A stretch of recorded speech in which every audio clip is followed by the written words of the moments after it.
Assalamualaikum warahmatullahi wabarakatuh. Di kesempatan kali ini kami akan mempresentasikan mengenai bab 3, yaitu pola ekologi kota. Kelompok kami beranggotakan Azkia Rama Pradinda, Dina Ramawati, dan juga Ranti Faryatunisa. Ekologi kota. Ekologi kota adalah kajian atas hubungan antar dimensi sosial dan fisik dari berbagai kota. Menurut Park, pada awalnya kota berkembang karena berada di daerah subur. Problem lingkungan perkotaan. Para ahli perkotaan sepakat bahwa kota merupakan pusat kegiatan ekonomi, sosial, dan budaya manusia. Adapun lingkungan perkotaan adalah wujud interaksi antar subsistem sosial, subsistem alam, dan subsistem buatan pada suatu wilayah. Ekosistem kota merupakan salah satu bentuk lingkungan buatan atau man-made environment. Bentuk lain dari lingkungan buatan adalah desa. Disebut lingkungan buatan karena desa terbentuk dari berbagai kegiatan atau aktivitas manusia. 1.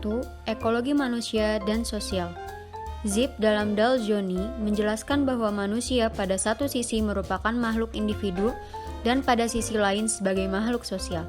Nelson, seorang Belanda, menyatakan bahwa ekologi yang mempelajari manusia sebagai makhluk disebut ekologi manusia. Sedangkan ekologi yang mempelajari manusia sebagai makhluk sosial disebut ekologi sosial. Beberapa definisi tentang ekologi sosial dalam Daljoni adalah sebagai berikut. 1. Ekologi sosial merupakan studi tentang relasi subsosial antar manusia. 2. Ekologi sosial merupakan studi tentang daerah-daerah sosial budaya atau kultur areas. Ketiga, ekologi sosial berfungsi menggambarkan sebaran keruangan dari gejala sosial, mirip geografi sosial, sehingga ditelaah para ahlinya dengan banyak kartogram dan diagram sebagai teknik penggambaran sebaran gejala sosial. Menurut alihan dalam Daljoni, community lebih bersifat alami dan harus dilihat sebagai tata subsosial yang diatur oleh prinsip kompetisi. 2. Ekologi kota. Ekologi berasal dari bahasa Yunani atau oikos, artinya rumah atau tempat hidup. Secara harfiah, ekologi adalah pengkajian hubungan organisme atau kelompok organisme terhadap lingkungannya. Prinsip-prinsip ekologi dapat menerangkan dan mengilhami kita dalam mencari jalan untuk mencapai kehidupan yang lebih baik. Saat ini, manusia sangat peka dengan masalah lingkungan. Kota sebagai lingkungan hidup buatan dapat dilihat sebagai hasil dari proses interaksi antar manusia dan antar manusia dengan lingkungannya. Oleh karena itu, dalam rangka mewujudkan ekologi kota, pembangunan perkotaan atau desain perkotaan atau urban design tidak saja harus memenuhi elemen-elemen fisik yang bersifat ekspresif dan suportif yang mendukung terbentuknya struktur visual kota, tetapi juga harus mendukung terciptanya citra lingkungan yang kondusif. Di antara elemen-elemen tersebut adalah sebagai berikut. 1. Tata guna lahan. Tata guna lahan perlu mempertimbangkan dua hal, yaitu pertimbangan umum dan pertimbangan pejalan kaki atau street level, yang akan menciptakan ruang yang manusiawi. 2. Bentuk dan masa bangunan. Prinsip dari teknik urban design yang berkaitan dengan bentuk dan masa bangunan meliputi scale, berkaitan dengan sudut pandang manusia, sirkulasi, dan dimensi bangunan sekitar. Urban space, sirkulasi ruang yang disebabkan bentuk kota, batas, dan tipe-tipe ruang. Urban mass, meliputi bangunan, permukaan tanah, dan objek dalam ruang yang dapat tersusun untuk membentuk urban space dan pola aktivitas dalam skala besar dan kecil. Bentuk dan masa bangunan.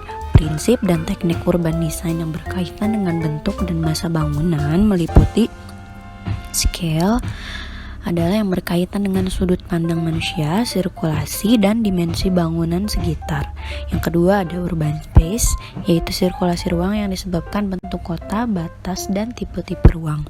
Yang ketiga ada urban mass, meliputi bangunan, permukaan tanah, dan objek dalam ruang yang dapat tersusun untuk membuat urban space pada pola aktivitas dalam skala besar dan kecil.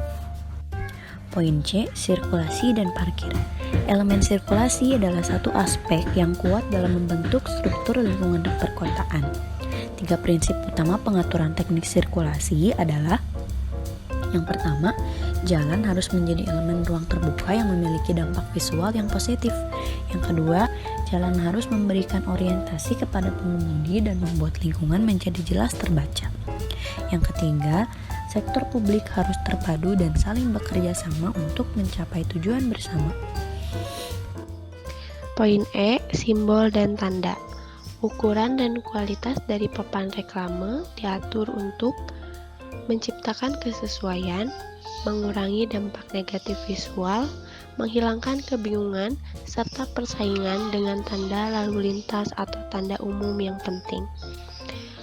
Dan juga, tanda yang didesain dengan baik menjumbangkan karakter pada fasade, bangunan, dan menghidupkan street space dan memberikan informasi bisnis. Yang terakhir, yaitu dalam urban design, preservasi harus diarahkan pada perlindungan permukiman yang ada dan urban place, sama seperti tempat atau bangunan sejarah. Poin F, yaitu ruang terbuka hijau. Tingkat kualitas hidup suatu kota pada dasarnya dapat ditentukan berdasarkan ketersediaan fasilitas umum yang mudah dijangkau oleh semua lapisan masyarakat. Poin H, taman kota. Michelle Lowry menyebutkan asal mula pengertian kata taman berasal dari bahasa Ibrani gan yang berarti melindungi atau mempertahankan. Hal pemagaran atau lahan berpagar dan Oden atau Eden yang berarti kesenangan atau kegembiraan. Jadi, dalam bahasa Inggris, kata garden memiliki gabungan dari kedua kata tersebut yang berarti sebidang lahan yang memiliki batas yang digunakan untuk kesenangan, kegembiraan, dan kenyamanan. Poin D, ruang terbuka dan tertutup. Pembagian ruang menurut dasar arsitektural yaitu yang pertama, ruang terbuka. Ruang terbuka adalah ruang yang dibatasi oleh batas-batas semu seperti langit atau tajuk pohon yang diibaratkan sebagai atap atau elemen yang biasanya dilupakan atau ditiadakan. Kemudian dinding pembatas diibaratkan sebagai pagar hidup, pembedaan ketinggian, batas-batas fungsional lainnya, dan tanah yang kita pijak merupakan lantai. Yang kedua ada ruang tertutup, yaitu ruang yang dibatasi oleh batas-batas nyata dengan batas arsitektural seperti atap, diwakili oleh plafon dan bagian-bagian penutup atap, dinding, serta lantai. Dan yang ketiga ada ruang mati, yaitu ruang yang tidak terpakai atau useless space. Poin D, ruang terbuka dan tertutup. Pembagian ruang menurut dasar arsitektural yaitu yang pertama, ruang terbuka. Ruang terbuka adalah ruang yang dibatasi oleh batas-batas semu seperti langit atau tajuk pohon yang diibaratkan sebagai atap atau elemen yang biasanya dilupakan atau ditiadakan. Kemudian dinding pembatas diibaratkan sebagai pagar hidup, pembedaan ketinggian, batas-batas fungsional lainnya, dan tanah yang kita pijak merupakan lantai.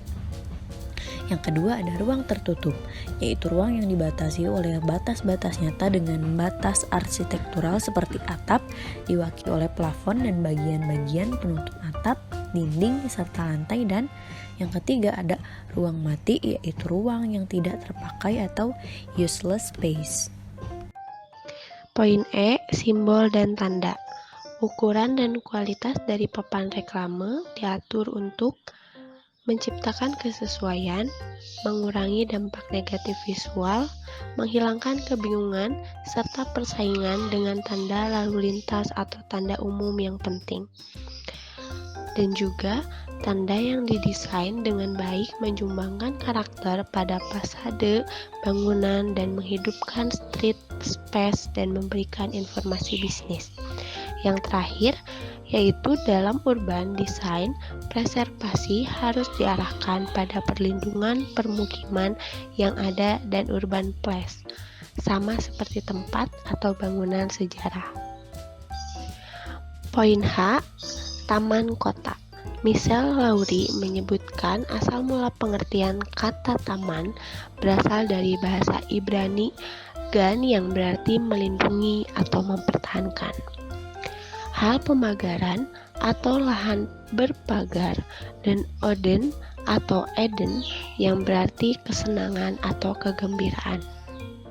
Jadi, dalam bahasa Inggris, kata garden memiliki gabungan dari kedua kata tersebut yang berarti sebidang lahan yang memiliki batas yang digunakan untuk kesenangan, kegembiraan, dan kenyamanan.